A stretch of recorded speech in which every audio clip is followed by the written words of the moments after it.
தீரா பிரச்சனையாக வைத்திருப்பதற்கு நினைக்கின்றார்கள். இதுதான் ஒரு நிதர்சனமான உண்மை. இதனூடாக வாக்கு வங்கிகளை அதிகரிக்கலாம் என்று நினைக்கிறார்கள். என்பிபி அரசாங்கம் இவ்வாறு தையிட்டி தொடர்பாக தையிட்டியில் எமது அரசாங்கத்தால் மக்களுடைய காணிகளை மக்களுக்கு ஒப்படைப்பதற்கான நில அளவை ஒன்று நடைபெறுவதற்கான ஒரு குழு 3 அமைச்சர்கள் கொண்ட குழுவை நியமித்து அதன் அறிக்கையின் அடிப்படையில் சென்ற வாரம் பிரதேசத்துக்கு தையிட்டு பிரதேசத்தில் அளவை செய்வதற்காக வந்திருந்தார்கள். அந்த தருணத்தில் பல எதிர்ப்புகளுக்கு மத்தியிலும் மக்களுக்கு ஏற்பட்ட சந்தேகத்தின் அடிப்படையிலும் அந்த அளவு ஆனது அன்றைய தினம் மக்களுடைய காணிகளை அளக்க முடியாமல் சென்றிருந்தது. ஆனாலும் அந்த குழு மீளவும் கூடி மக்களுடைய காணிகளை அவர்களுக்கு நம்பிக்கை ஏற்படுத்தும் விதமான கருத்துக்களை தெரிவித்து நம்பிக்கை நிமித்தமாக மீள அளப்பதற்கு தீர்மானம். அன்றைய தினம் அதற்கு அந்த விகாரையின் ஊடாக ஒரு வீதி ஒன்று பவானி வீதி என்று இருக்கின்றது. அந்த வீதியை அளவு செய்து அந்த குழு போயிருக்கிறது. அந்த வீதியானது அந்த குழுவில் 3 அமைச்சர் கொண்ட குழு அந்த குழுவின் நிமித்தமாக அந்த வீதிகளை விடுவிப்பதற்கான நடவடிக்கை எமது அரசாங்கத்தால் எடுக்கப்பட்டு வருகிறது. ஆனால் அதை ஒரு சில அரசியல்வாதிகள் அறிந்தவர்கள் முன்கூட்டியே அதை ஏதாவது ஒரு பிரச்சனை ரீதியாகவும் முருகல் ரீதியாகவும் அந்த பாதையை ஒரு நடவடிக்கை எடுப்பதற்காக சென்ற முறை பிக்குடன் கதைத்திருக்கின்றார்கள். அது தொடர்பாக இன்றைய தினம் பத்திரிகைகளில் வந்திருக்கின்றன. அதற்கமைய எமது அரசாங்கம் நாங்கள் ஒன்றை கூறுகிறோம். இந்த விகாரை ஆனது எமது அரசாங்கத்தில் ஏற்படுத்தப்பட்ட விடயமில்லை. முன்னே ஆட்சிக்காரர்களால் இந்த விகாரை ஏற்படுத்தப்பட்டிருக்கிறது. மக்களுடைய காணிகளையும் அந்த பிரதேசத்தில் இருக்கின்றன. எங்களை பொறுத்த வரைக்கும் அதை இனங்கன்று அந்த காணிகளை விடுவிப்பதற்கான நடவடிக்கையை முன்னெடுத்து இன்று வெற்றி தருவாயின் நிலையில் இருக்கும்போது ஒரு சில பிரச்சனைகளை அரசியல் ரீதியாக அதை பயன்படுத்துகின்றனர். அது ஊடகத்திலும் வந்திருந்தது. ஊடகவியலாளரும் அன்று வந்திருந்தார்கள். நாங்கள் ஒன்றை கூறுகின்றோம். நாங்கள் அந்த பிரச்சனையை நிதானமாக கையாள வேண்டிய பொறுப்பு இருக்கிறது.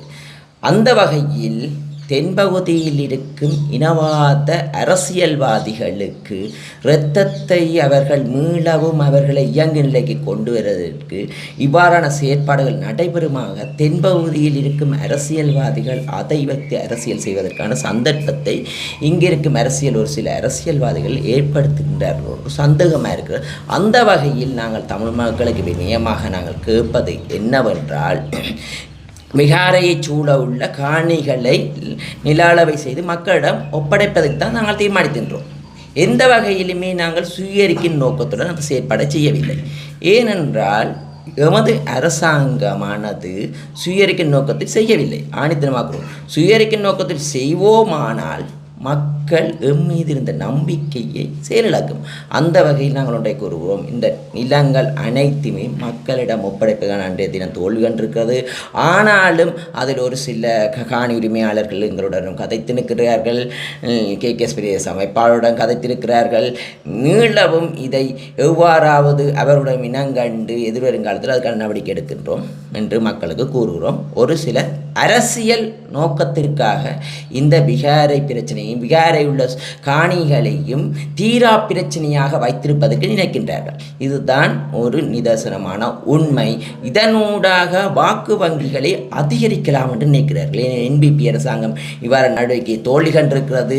எங்களால் தான் முடியும் என்று இதனூடாக வாக்கு வங்கியை அதிகரிப்பதற்காக இந்த தையிட்டி விகாரியை பயன்படுத்துகிறார்கள். அது தமிழ் மக்கள் நன்றாக உணர்வார்கள். வெகு விரைவில் இதற்கான ஒரு தீர்வு திட்டத்தை மக்களுக்கு கொடுப்போம். அதே நேரம் இந்த பவானி வீதியையும் அளந்திருக்கின்றபடியால் அந்த குழு கொழும்பில் கூடி திரும்பவும் அதற்குழு கூடி அந்த பாதையை துரிதமாக விடுவிப்பதற்கான நடவடிக்கையை எதிர்வரும் காலத்தில் எடுக்கின்றோம். பொதுவாக அந்த காணி உரிமையாளர்கள் சொன்ன பிரதான குற்றச்சாட்டு கடித தலைப்பில் அந்த உறுதிமொழி பிரதேச செயலாக தர வேண்டும் என்று. அது தராதால் தான் நாங்கள் அந்த இதுக்கு சம்மதிக்கிறோம். அதை கொடுக்குறோட என்ன பிரச்சனை இல்லை. நாங்கள் இப்போ இது தொடர்பாக அன்றைய தினம் எமது அமைப்பாளர் KKS அமைப்பாளர் மந்திரத்தில் இருந்திருந்தார். எமது பாராளுமன்ற உறுப்பினர் டாக்டர் பவானந்தராஜா இருந்தார். அன்றைய தினம் நான் அந்த இடத்தில் பூரணமாக வேறு வேலையில் இருந்தபடி அந்த இடத்துக்கு வரவில்லை. ஆனால் ஒன்றை கூறுகிறோம். அங்கே இருந்தவர்களுடன் தெரிவித்த கருத்து, அங்கே இருந்த காணி உரிமையாளர்கள் பல கோரிக்கைகளை படிப்படியாக ஒரு கோரிக்கைகளாக வைத்திருந்தார்கள். முதல் ஒரு லெட்டரில் இவர் சைன் வைக்க இல்லை எல்லாரும் வைக்கணுமெண்ட் எங்களுக்கு தெரிகிறது ஒரு அமைச்சின் ஒரு பிரதேச செயலகத்தின் ஒரு லெட்டர் பேட்டில் அனைத்து அமைச்சுக்களின் அதிகாரிகளும் ஒரு பிரதேச செயலகத்தின் கீழ் சைன் வைப்பது ஒரு கடினமான ஒரு விஷயம் என்று நான் நினைக்கிறேன். அது அரச உத்தியோகத்தர்கள் சார்ந்த விஷயம். ஏனென்றால் அது தனித்தனியான ஒரு எழுத்து மூலமான லெட்டர் பேட்டில் வழங்க வேண்டிய தேவை இருக்கிறது.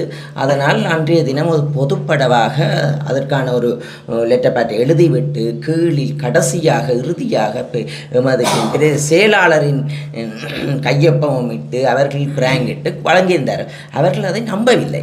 நாங்கள் ஒன்றை கூறுகிறோம், எழுத்து மூலத்தை விட நம்பிக்கை தான் பலமானது. அந்த நம்பிக்கையானது நாங்கள் அதை சுவீகரிக்கும் நோக்கத்தில் அங்கே எவரும் வரவில்லை. காணியை சுவீகரித்து பௌத்த கோயிலுக்கு கொடுப்பதற்காக நோக்கத்துக்கு வரவில்லை. அளந்து மக்களுடைய காணியை தான் விடுவிக்க வந்திருந்தோம். சுவீகரிக்கும் நோக்கமாக வந்திருந்தால், சுவீகரித்து இருந்திருந்தால் தமிழ் மக்கள் இதைவிட 3 மடங்காக போராடி இருப்பார்கள். இப்போது 4-5 பேர் தான் போராடுகிறார்கள். நாங்கள் அதை அலைந்து பௌத்த கோயிலுக்கு சுவீகரித்து கொடுத்திருப்போமானால் நிலைமையை யோசிச்சு பாருங்கள். இங்கே இருக்கிற பல தமிழ் மக்களும் அதே நேரம் எமது பிரதேச உறுப்பினர்களும் இதற்கு ஆதரவாக வந்திருப்பார்கள். அரசாங்கம் என்ற வகையில் தேசிய மக்கள் சக்தி அரசாங்கம் அந்த காணிகளை சுயரிக்கும் நோக்கத்துடன் இந்த செயற்பாடை செய்யவில்லை. நாங்கள் ஆட்சி அமைத்த உடனே இந்த பிரதேசத்துக்கு பிரதேசத்தில் இருக்கின்ற சுற்று வட்டாரங்களை நானும் சென்று அவதானித்து ஒவ்வொரு நடவடிக்கை எடுக்கும் போது எங்களுக்கு தெரியும், இது எங்களால் உருவாக்கப்பட்ட பிரச்சனை இல்லை. எங்களது ஜனாதிபதியரும் ஆணித்தனமாக கூறுகிறார், மக்களுடைய காணியில் கையளிக்க வேண்டும் என்று ஜனாதிபதிகள் வரும்போது அதை ஆணித்தனமாக கூறுகிறார். மத நல்லிணக்கங்களை பேண வேண்டிய தேவை இருக்கிறது. அடுத்ததாக இந்த விகாரையை வைத்து அரசியல் செய்கின்றார்கள். எங்களுக்கு நம்பிக்கை இருக்கிறது, இது உருவாக்கப்பட்டிருக்கிறது விகாரை. மீதமுள்ள ஏனைய காணிகளை மக்களிடம் ஒப்படைக்க வேண்டும் என்று ஆணித்தனமாக இருக்கின்றோம். மக்களுடைய காணிகளை அதற்கான செயற்பாடு தான் முதற்கடம் நடைபெற்றிருக்கிறது. முதல் வரும்போது பௌத்த பிக்குனூடாக எழுத்து மூலமாக பூரணமாக எடுக்கவில்லை என்று தாமதப்படுத்தப்பட்டது. ஏனென்றால் கொழும்பிலிருந்தும் குழு வரவில்லை என்று. பிறகு மீள எல்லா குழுவும் வந்து அளக்கும் போது காணி உரிமையாளர்களுக்கு சந்தேக உணர்வு ஏற்பட்டு வருகிறது. எதிர்வருங்காலத்தில் ஒரு சில காணி உரிமையாளர்கள் எங்களுடன் கதைத்திருக்கிறார்கள். அதை காட்டும் பட்சத்தில் எதிர்காலத்தில் அந்த குழுக்கு அவர்களை நியமிக்க முடியுமா? காணி உரிமையாளர்களை அடுத்த கூட்டங்களை கூப்பிட்டு ஒரு சிலரை கூப்பிட்டு அவருடன் கருத்துக்களை பெற்று இந்த காணி அளப்பந்து மக்களிடம் ஒப்படைக்க வேண்டும் என்று ஆணித்தனமாக நான் பாராளுமன்ற உறுப்பினர் என்ற வகையிலும் இருக்கிறேன். ஆணித்தனமாக கூறுகிறேன்.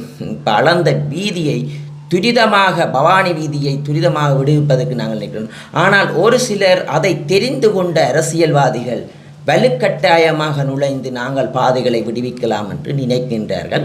அது தென்பகுதியில் இருக்கும் அரசியல்வாதிகளுக்கு, தோல்வி கண்ட அரசியல்வாதிகளுக்கு, மஹிந்த போன்ற அரசியல்வாதிகளுக்கு அரசியல் செய்வதற்கான ஒரு களத்தை அமைத்து கொடுப்பதற்கான நடவடிக்கையைத்தான் இவர்கள் செய்கிறார்களே ஒழிய மக்களை இனவாதத்திலிருந்து மீட்டு புதியதொரு கலாச்சாரத்தை உருவாக்குவதற்கு நினைக்கவில்லை. இனவாதத்தினூடாக வாக்கு வங்கிகளை பெறலாம் என்று நினைக்கிறார்கள். நீங்கள் குழுவெல்லாம் அமைச்சிருக்கேன்னு சொல்றீங்க.